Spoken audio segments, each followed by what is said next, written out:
네, 외교부 제1차관을 지냈던 최정권 연세대 교수 모셨고요. 어서 오십시오. 네, 안녕하십니까. 김종대 전 정의당 의원 모셨습니다. 어서 안녕하십니까. 오세요. 이 탄핵 국면 해결하는 데마다 정말 벅찬 느낌인데 여기다 또 참사까지 발생을 했습니다. 예. 네. 정말 세밑 전국이 참 우울하고 뭐한데요. 그래도 좀 짚어야 될 건 짚어야 되는 거 아니겠습니까? 사실 김용현 공소장이 나왔습니다. 네. 공소장을 이제 요약한 보도 자료가 공개됐어요. 네.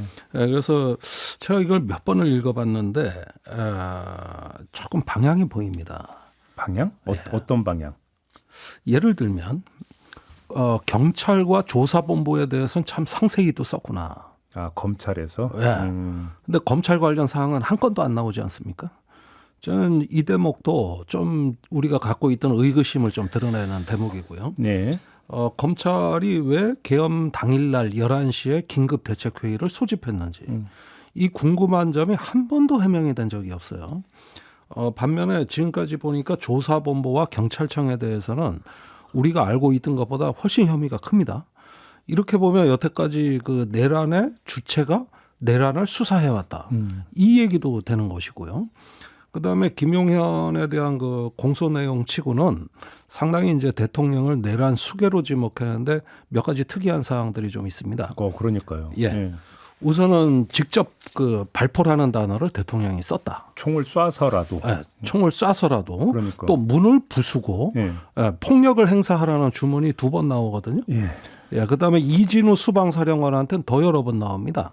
뭐 4명이 한 명을 들고 나오라든지 맞아요. 이런 경우도 뭐 어떻게 보면 직접적인 폭력 행사를 지시한 것이고 그다음에 폭력을 행사하라고 한 시점이 국회의 계엄 해제 의결 이후에도 계속 반복이 된다는 거.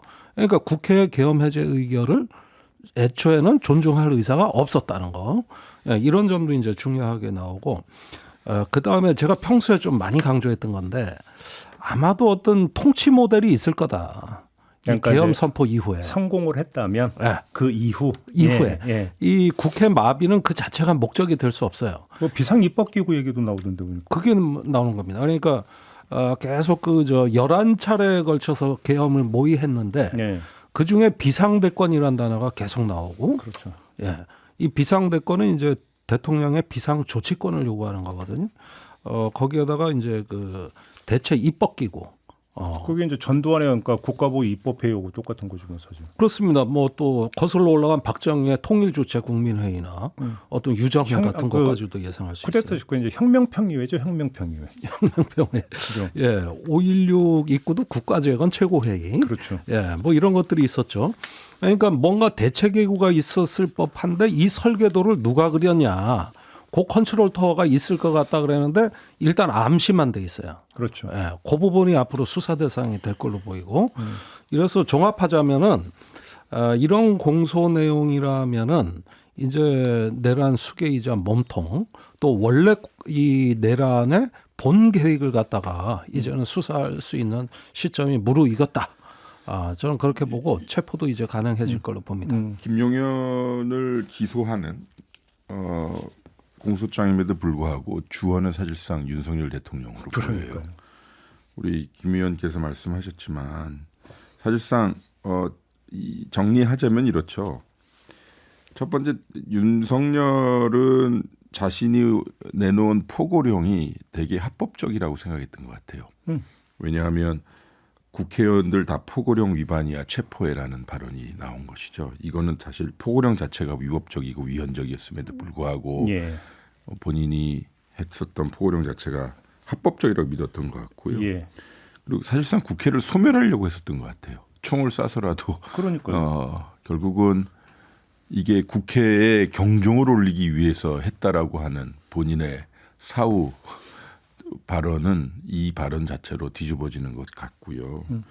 또 마지막으로는 이 국회가 행했던 계엄 해제 요구안 그 자체를 수용하지 않으려고 했었다는 것 같아요. 그러니까 2번, 3번 자기가 2차 계엄, 3차 계엄 할 수 있었다고 하는 거니까 결국은 국헌문란, 폭동, 뭐 내란 요 3가지 발언 행위만 보더라도 인정이 되는 것 같아요. 그러니까 이게 지금 말이 안 되는 게 포고령 위반이야. 다 잡아들이라는 얘기는 자 포고령이 선포가 됐는데도 포고령 그리고 제 1호가 뭐였습니까? 모든 정치행위 금지. 네. 정치행위를 금지하라고 1번으로 포고령에 박았는데 왜 니네가 의사당에 들어가서 의결을 하려고 해. 네. 그러니까 포고령 위반이다. 이런 논리가 되는데 이러면 이거는 지금 개헌법을 정면에서 그러니까 거부하는 게 국회 그러니까 그 비상계엄을 선포를 했음에도 불구하고 국회가 의결을 하면 즉각 해제해야 된다라고 하는 네. 법조문이 있잖아요. 네. 개헌법에도 있고 헌법에도 있고. 그러면 그 다 얘기는 있죠. 이 법률의 효력 자체를 부정하는 것이 돼버리는 거잖아요. 네. 이게 말이 안 되는 얘기잖아요. 이게. 그래서 늘 윤석열 대통령이 평소에 주장했던 것처럼 자신이 국가고 자신이 법이고 그러니 뭐그 이외의 것들은 다 반국가 세력이 돼버리는 거죠. 그러니까 결국은 예를 들어서 뭐 이재명부터 해서 뭐 정치 지도자 잡아들여라. 그다음에 뭔가 총을 쏴서라도 문을 부수고 들어가서 끌어내라. 그다음에 어떤 비상 입법 기구를 만들려고 했다는 이 일련의 맥은 뭐냐면 지금의 국회를 그냥 없애버리겠다. 네. 지향점은 분명해지는 거잖아요. 이건 해석의 여지도 별로 없는 거 아닙니까? 맞아요. 예. 예, 그러니까 이제 50 탄생의 그 프로세스와 유사하고, 근데 친위 쿠데타라는 점에서 오히려 유신 체제 선포하고도 비슷해 보이는 그렇죠. 이런 어떤 요인들을 다분히 다 갖추고 있습니다. 이렇게 보면은 아마도 제가 보기에는 어떤 과도 정부를 구성했던 것 같습니다. 대통령의 비상대권이 이제 입법, 사법, 행정을 정권을 다 장악하는 말 그대로 이제 총통제 같은 비상대권이 수립이 되고 그걸 과도 정부로 해서 어느 정도 경과 기간을 거쳐서 그 다음에 뭐 새로운 공화국을 선포하든 말든 이렇게 나가는 이런 구상이 있었다고 저는 보여지고 이게 3월부터 이 비상대권이라는 단어를 쓰였다는 걸 미루어 볼 때 이것이 그냥 우발적이고 즉흥적이고 또 일각에서 얘기하듯이 술 먹고 한 게 아니고 이건 다 나름대로 컨트롤 타워가 있고 정무기획팀이 따로 존재하는 예, 그런 어떤 내란 행위라고 보여져요. 요건 한번 따로 떼어서 총을 쏴서라도라고 하는 6글자 발포 명령으로 해석을 해도 되겠습니까? 어떻겠습니까? 저도 방금 그 말씀 드리려고 했는데요. 이를테면 5.18 민주항쟁 당시에 발포 명령권자가 누구냐라는 것이 법적으로 상당히 그 쟁점이었고 지금도 안 밝혀져 있어요. 전두환 당시 전두환조차도 그것을 인정하지 않은 채 이제 고인이 된 것인데 이제 요 발언이 진실이라면 이제 발포 명령을 내린 것으로 간주해야죠.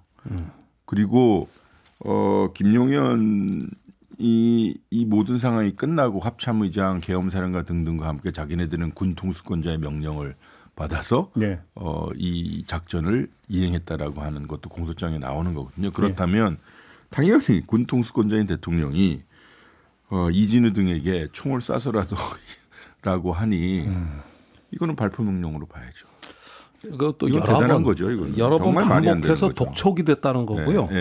이 조지호 경찰청장한테 봉쇄 지시를 한 거라든가 또 뭐 국회의원은 다 체포해라. 이건 경찰에도 내려간 지시고 맞아요. 국정원에도 내려간 지시. 그러면 대통령 혼자서만 한 지시가 곽종근 사령관한테 최소 2번, 이진우 수방사령관한테도 서너 번, 경찰청장, 국정원 차장한테까지 하면 거의 10회 정도 된다는 얘기거든요. 여기서는 이제 사실관계를 다툼의 여지가 없는 것이 물리력, 실력을 행사해서 끌어내라든가 발포해서라도 문을 부시고 들어가라든가 이런 것들이 다 대통령의 모든 단계마다 개입돼 있다는 거예요. 이거는 그러니까 뭐 너무 맞습니다. 많아가지고 다시 역산해 보면 그날의 시간으로 돌아가서 대통령은 전화통 붙잡고 경찰청장, 저기 국정원 차장, 특전사령관, 수방사령관 결국 하나의 메시지거든요. 잡아내, 끌어내, 총을 쏴서라도. 그럼 그쯤 되면 제정신 아니었다는 뜻이에요. 장관하고 제일 많이 했죠. 네. 그것까지 합치면 10회가 넘을 것 같아요. 하나 따로 떼어서 여쭤볼게. 그 검찰이 그 사진 몇 개를 공개하지 않았습니까? 네. 거기 야구 방망이가 등장하지 않습니까? 그 용도는 뭐였다라고 추정하십니까? 그러니까 이게 노상원 수첩에서 처음 야구 방망이라는 단어가 튀어나온 거거든요. 그때 우리가 야구방맹이 이래가지고 저것도 무슨 저 체포할 때 도구로 쓰였나 했는데 검찰 자료에 딱 나와버린 거예요. 그러니까. 예. 이래가지고 사진까지 공개가 됐는데 실제 다 조달이 돼가지고 다 그 현장에 이제 갖고 가려고 준비가 다 끝났던 것이죠. 이건 뭐 일종의 뭐랄까 그냥 체포가 아니라 완전히 저 납치에 가깝다고 봐야 돼요. 그러니까 저는 구타용어 아니겠어요? 그러니까 저는 그 5.18 광주 민주화운동의 그 사진이 여러 장 있지만 그 가운데 하나가 계엄군이 시민의 멱살을 잡고 곤봉으로 내리치려고 하는 그 사진 다 기억하시죠?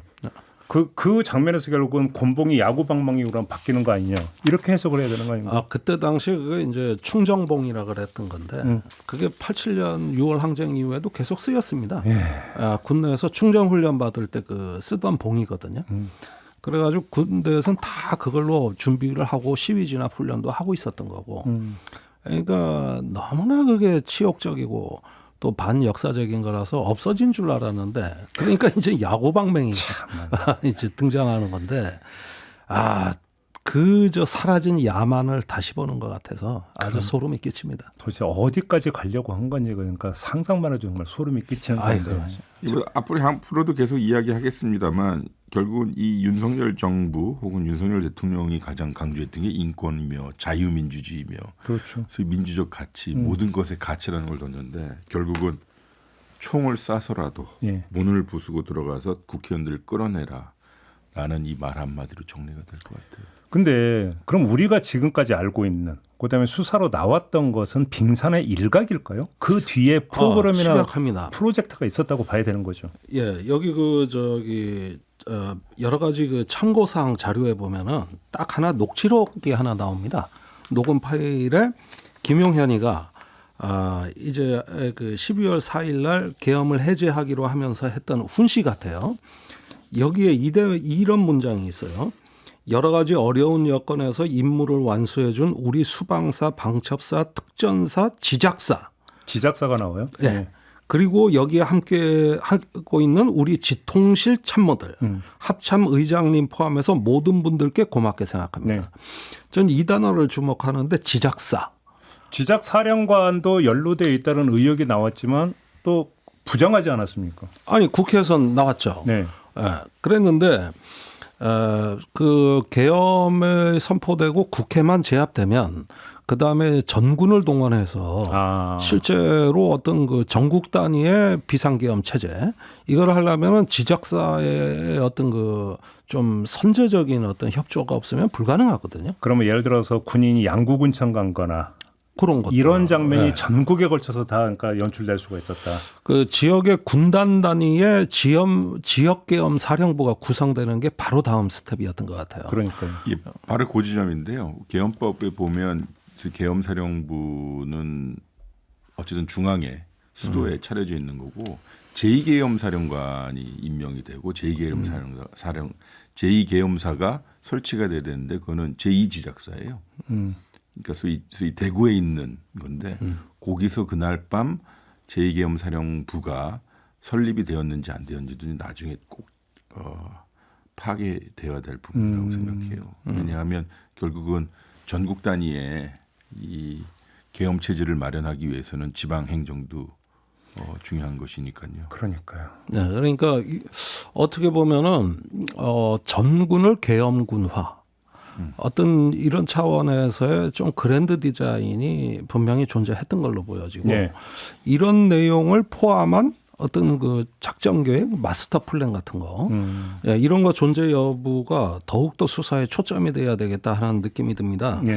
거기에다가 합참은 또 왜 나오냐? 합참 의장님 포함해서 또 지통실 참모들. 그러면은 사실 병력의 그 이동 그러니까 최정예 실병이 기동한다는 거를 모니터링할 수 있는 데는 합참밖에 없습니다. 그러니까 이런 차원에서 우리가 합참은 그동안 혐의에서 비껴나 있었거든요. 단지 합참 차장 정진팔 차장이 네. 계엄사 부사령관으로 부임했다는 것 말고는 아무런 어떤 그 합참하고의 연결점을 찾지 못했고 심지어 역의 언론 플레이가 있었어요. 그게 뭐냐면 합참은 계엄은 우리 소관인데 왜 방첩사나 육군본부가 이렇게 독주하냐. 원래 우리 업무다 하고 합참이 반발했다는 기사. 이게 간헐적으로 나왔거든요. 네. 저는 이거 언론 플레이일 가능성이 높다고 봅니다. 이 꼬리 자르기죠. 그런 면에서도 저도 예전부터 그 합참 차장의 역할은 조금 면밀하게 봐야 되지 않느냐.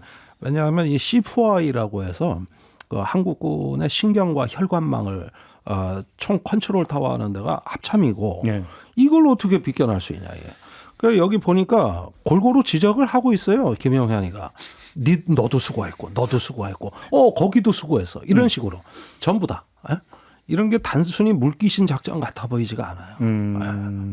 그러면 다 연결이 되어 있기 때문에 뭔가 모종의 역할을 했거나 그러니까 전군이 계엄의 블랙홀처럼 빨려 들어갈 뻔했다. 제가 여기서 아쉬운 대목이 이겁니다. 이렇게 어떤 그 거대한 소용돌이가 이루어지는 와중에 어떻게 저항한 장군이 한 명도 없냐. 무슨 뭐 우리가 정병주 특전사령관이나 장태환 수경사령관이나 그렇죠. 김진기 헌병감 같은 12.12 때 어떤 좀 기백 있게 말이지 이의제기하고 저항하는 장군을 한 명도 보질 못했어요. 이런 것들이 정말 이 군의 명예가 땅에 떨어지는 데 있어가지고 너무나 뼈아픈 대목이다. 주장은 그렇게 하겠죠. 군 통수권자 명령이니까 따를 수밖에 없었다. 뭐 그런 식으로 나오겠죠. 그게 바로 예루살렘의 아이히만이 했던 논리입니다. 그러니까. 모든 군인은 다 평범하기 때문에 죄가 없다는 뜻이 되는 거예요. 그렇게 되면. 그런데 우리가 군의 정치적 중립을 지키기 위해서 그동안 기울인 노력이 얼마입니까? 이런 것들 충분히 저는 공감대를 이뤘다고 생각했는데 어떻게 이렇게 무력하게 끌려갔냐 이게. 그렇죠. 합참의장 자체도 원래 계엄은 내 소관이다라고 한마디라도 할 수 있었겠죠. 아니 그러니까. 그것부터 해가지고 법적 검토로부터 이의 제기하고 들어가서 이거는 명령이라도 이거는 실행이 안 된단 말이지. 아니 군 형법에도 불법적인 명령은 안 하도록 돼 있잖아요. 그런데 한 명도 안 나왔단 말이에요. 한 명도. 그러니까 근데 조금 아까 했던 그런 식의 논리라면 친위 쿠데타는 모두 이제 정군이 항상 따를 수밖에 없다. 이런 얘기로 연결이 되는 건데 이게 말이 되냐고요. 이게 말이 됩니까 이게? 이게 말이 되냐 이라는 거죠. 아니 우리 같은 문명 국가에서 있을 수 있는 얘기입니까 그게? 열받으니까 여기까지만 하시죠. 갑자기 열불이 올라오네요. 그러니까 열받으니까. 저는 군의 명예를 지키고 싶습니다. 이 순간에도 군 전체가 그렇게 일그러진 정체성이 있다고는 생각하지 않아요. 그런데 왜 이번에 이렇게 비겁했느냐? 이건 저는 꼭 묻고 싶은 겁니다. 근데 또 한편으로는 군 지휘관들은 그랬지만 또 현장에 출동했던 우리 그 장병들 같은 경우는 의도적으로 천천히 가고 물리력 행사 안 하고 이건 맞는 거죠. 아니 오히려 현장에서 현장 지휘관과 부대원들이 어떻게 보면은 이 쿠데타를 또 실패하게 만든 중요한 요인으로 구성돼 있습니다. 사실은 그 부하들의 목숨을 책임지는 건 자기 사령관, 지휘관들인데 그 사람들은 무책임하고 현장 지휘관들이 우리 국민들 같아 보이더라 이겁니다. 그러니까요. 네. 이것도 놓치지 말자라는 그렇습니다. 취지에서 말씀을 드렸던 겁니다. 알겠습니다. 다음은 외교 얘기로 좀 넘어가야 될 것 같은데요. 김홍균 외교부 차관이 미국을 갔죠. 네. 뭐 좀 나온 게 있었습니까? 없습니다. 빈손입니까? 예, 컷 캠벨 부장관하고 회담을 했고요. 그리고 거기까지입니다. 트럼프 인사와 만날 계획도 없다라고 본인이 덜레스 워싱턴 공항에서 이야기했고 예. 또 외교부 대변인도 기자들의 질의가 있자 계획이 없다라고 얘기했습니다. 근데 한 가지 좀 짚어볼 것이 있는데요. 12월 3일 계엄 사태 이후에 외교 당국, 우리나라 외교부의 움직임입니다. 일단은 12월 6일 날 조태열 블링켄 국무장관이 통화를 했어요. 근데 이때 통화 내용은 계엄상을 설명했다라는 것이에요. 그러니까 12월 3일 그 사태 이후에 이틀 혹은 3일 후에 한미 장관 통화가 되었던 것인데 이는 아마 그 전날에 있었던 주한미 골드버그 대사를 접견한 이후에 겨우 성사된 것은 아닌가라고 생각합니다. 그 이후에 조태열 장관은 한일 외교장관 통화도 했고요. 또한 또 한미 외교장관 통화도 또 했습니다. 지금 정부, 그러니까 대행 정부의 스탠스는 한미 간의 동맹사항 등은 다시 재건 혹은 재복원되었다라고 주장을 하는데요. 제가 누차 말씀드렸다시피 바이든 정부는 1월 20일 날 이제 끝나고 19일 날 끝나고 20일 날 트럼프 정부가 들어오는 것이거든요. 사실 우리 외교 당국의 움직임보다도 미국 국무장관, 부장관의 공개된 일정을 한번 제가 찾아봤는데 매우 의미 있는 시간들을 끝에 남겨놓고 보내고 있어요. 어떻게요? 뭐 예를 들면 난민교육센터 가서 거기서 난민들과 함께 음식을 같이 먹는다든지 아니면 국무부 가족들을 불러서 송별 행사를 한다든지 뭔가 훈훈한데 뭔가 현안에서 불우이웃 돕기 모금 행사를 한다든지 아니면 아프리카의 주요 외교장관들과 통화를 한다든지 그러니까 어딜 가서 뭘 당연하지 않겠습니까? 이제 끝나는 마당이고 그죠. 뭘 일을 벌일 예. 수도 없는 거죠. 제가 그래서 짚어봤어요. 뭐 예를 들면 팟캐스트에 출연하는 미국 국무부 장관 12월 19일 날 있었고요. 블룸버그 팟캐스트 출연했고 20일 날 조태열 우리 외교장관이랑 통화했고요. 모리셔스의 총리와 통화했고요. 인도 싱 전 총리 사망하셨는데 조문 보냈고요. 그다음에 우크라이나 외교장관 통화했고요. 콩고 민주공화국 대통령과 통화했고 터키 외교장관 통화했습니다. 이게 뭐냐면 주요국보다는 그러니까 뭐라 그럴까요? 그동안 자기가 임기 중에 바빠서 잘 짚어보지 못했던 국가들과 지금 마지막이라도 굿바이 통화하고 있는 것 같아요. 근데 블링컨 우리나라도 온다고 하지 않나요? 예, 뭐 오면 좋은 거죠. 뭐 미국의 국무장관이 임기 중에 오는 것이 나쁜 건 아닐 텐데 저희 때도 미국 국무부 장관이 소위 송별 여행, 페어웰 여행 왔었거든요. 이때는 서로 덕담해요. 그동안 고생했다. 맞아요. 앞으로 뭐 할 지금 것이니. 고별 투어. 오늘 저녁 뭐 먹을래. 저는 닭 한 마리를 사주긴 했습니다만 여기서 제가 말씀드리고 싶은 것은 뭐 어쨌든 나가는 미 행정부이지만 잘 챙겨주는 건 좀 좋다고 생각해요. 만나고 통화하고 그거야 그 사람들이 소위 언제 다시 돌아올지 모르니까요. 근데 우리가 이제 대행정부가 들어서고 지금 이래저래 어수선한 상황인데 요거는 하나 꼭 짚어주고 싶은 게 뭐냐면 이런 와중에 12월 17일입니다. 외교부는 미국 신행정부 대외정책 TF 출범회의를 했습니다.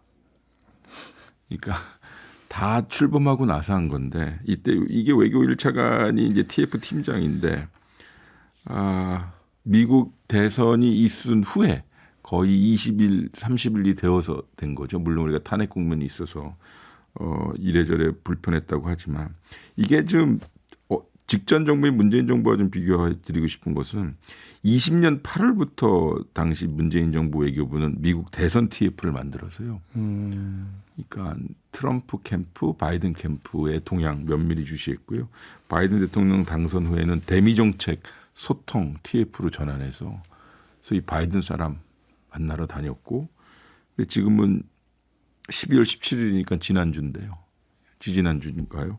그래서 도대체 뭐 하자는 것인지 너무 늦은 것은 아닌지. 그러니까 그 얘기는 거꾸로 얘기를 하면 그 12사항 계엄 선포 있기 전에 이미 트럼프 당선은 됐던 건데 그때도 TF 꾸리지도 않았었다는 얘기네요. 예. 기재부니 경제단체 경제부처에서는 했었더라고요. 근데 외교부가 안 했다고? 외교부가 안 했습니다.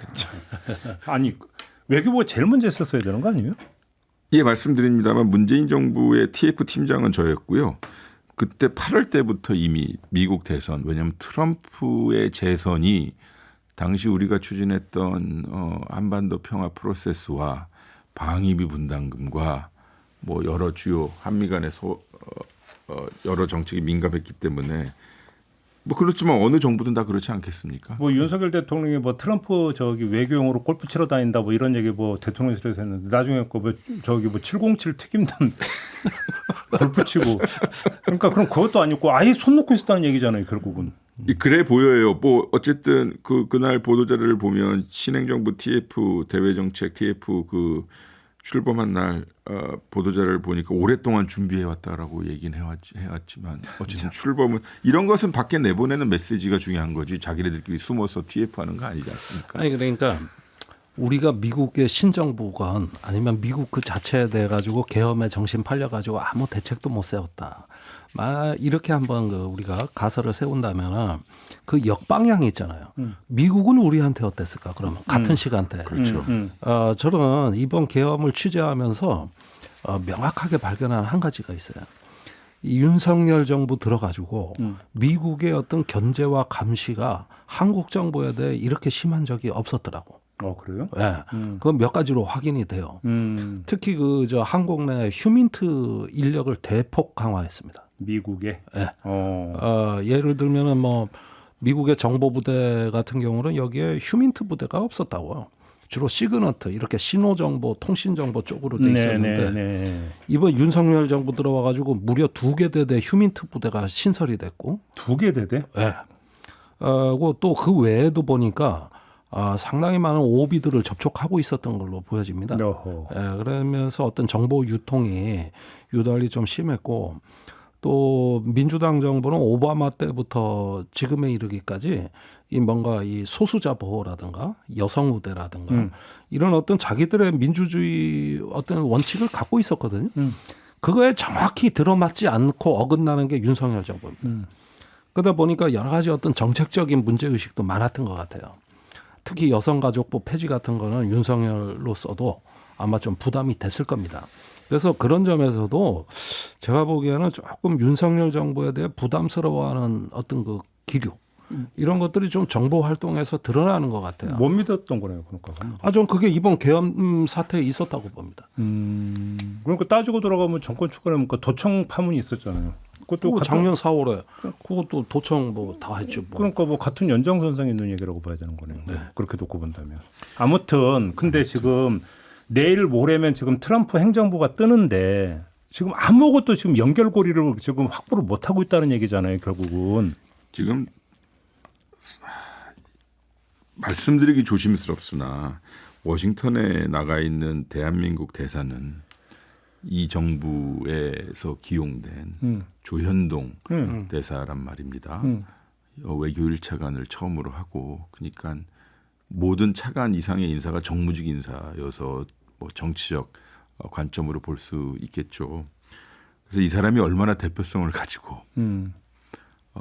차기 트럼프 행정부와 혹은 지금 인수위와 소통을 할 수 있을지 모르겠어요. 아마 제 생각에는 참사관이나 로비에서 통해서는 뭐 이러저러 실무 소통을 할 텐데요. 관전 포인트가 하나 있습니다. 뭐 내일 모레라고 표현하셨지만 앞으로 20일 남았는데요. 트럼프 대통령 취임식에 대한민국 정부 대표단은 어떻게 구성될 것인가? 그러네, 진짜. 두 번째는 경제대표단입니다. 물론 정부 대표단에는 의회 국회의원들까지 포함이 되겠습니다만 경제대표단을 어떻게 구성하느냐가 되게 중요해요. 네. 지금 공개적으로 나 트럼프 측과 소통하고 있어라고 이야기하는 경제인은 정용진 15분만 회장하고요. 그다음에 한국경제인연합회장으로 있는 유진 회장이라고 있어요. 이분은 제가 알기로도 미국의 조야, 특히 공화당 측과 많은 그분이 아마 풍산그룹 회장인 맞습니다. 교류하시고 풍산은 유명하죠. 저희 때도 어느 정도 좀 덕을 봤어요. 그러니까 경제대표단이 얼마만큼 많은 분들이 또 의미 있는 분들이 20일 안에 대표단을 구성해서 가시느냐 이 문제일 거예요. 다만 대표단은 상징적으로 드러나는 것이고요. 그 밑에 이제 정부의 주요 인사들이 혹은 정치인들이 트럼프 측과 소통하느냐의 문제겠죠. 근데 다 좋은데요. 뭘 소통하죠 지금? 아니 그러니까 뭐 참고로 풍산은 저 말이 막힌 거 알고 있어요. 자주포 포탄 생산하는 업체입니다. 그러니까 거긴 갑이에요. 네, 서로 달라고 그렇죠. 난리 아닙니까? 그러니까 근데 뭘 소통해요? 차기 우리 행정부는 뭐 이런 식으로 그러니까 이렇게 하겠다 저렇게 하겠다 그래 같이 해보자. 뭐 그러니까 뭘 같이 결정을 볼 수가 없는 상황이잖아요. 우리 상황이. 네, 그러니까 저도 상상이 잘 안 돼요. 제가 아는 한 2016년에서 17년 넘어오는 당시 황교안 대행정부 기간에는 네. 한미 간의 의미 있는 소통이 없었다. 팩트였고요. 틸러슨 당시 국무장관이 서울에 대행정부 기간에 왔었는데 반나절 있다가 왔습니다. 깝깝하네요. 그러니까 저는 어쨌든 지금 정부는 뭐 한미 간에 이런저런 동맹 사안에 대해서 소통하겠다 하고 있다라고 이야기하겠고요. 그거는 뭐 당연한 것이겠지만 저희는 어쨌든 대한민국 호는 외교적 차원에서 탄핵이 이루어지는 이 기간 동안은 약간 어둠의 시간을 보낼 수밖에 없다. 그러니까 결론은 또 이렇게 안 내릴 수가 없습니다. 이 탄핵 정국이 하루라도 빨리 끝나야 된다. 맞습니다. 그죠? 그럼 최소한 일정표라도 확실하게 나와줘야 된다. 그렇죠. 이거 외에는 지금 뭐 다른 게 뭐 국내적으로 뭐 강구되고 뭐 할 게 없는 거 아니겠습니까? 네. 그러면 결국은 여기서 첫 시작은 헌재 재판관 3명 임명 문제. 네. 오늘 내일 중에 결정 봐야 되는 거잖아요. 결국은. 어차피 쌍특검법도 1월 1일까지가 시한이니까. 얼마 안 남았어요. 그러니까요. 일단 이거를 좀 빨리 어떻게든 정리가 돼야 되는 거죠. 근데 하루 앞을 알 수가 없으니 상황이. 아이고. 오늘은 뭐 이 잘 정도로 헤쳐 나갈 겁니다. 오늘은 이 정도로 하죠. 네. 두 분 수고하셨고요. 네, 고맙습니다. 저도 물러가겠습니다. 고맙습니다. 내년에 뵙겠습니다.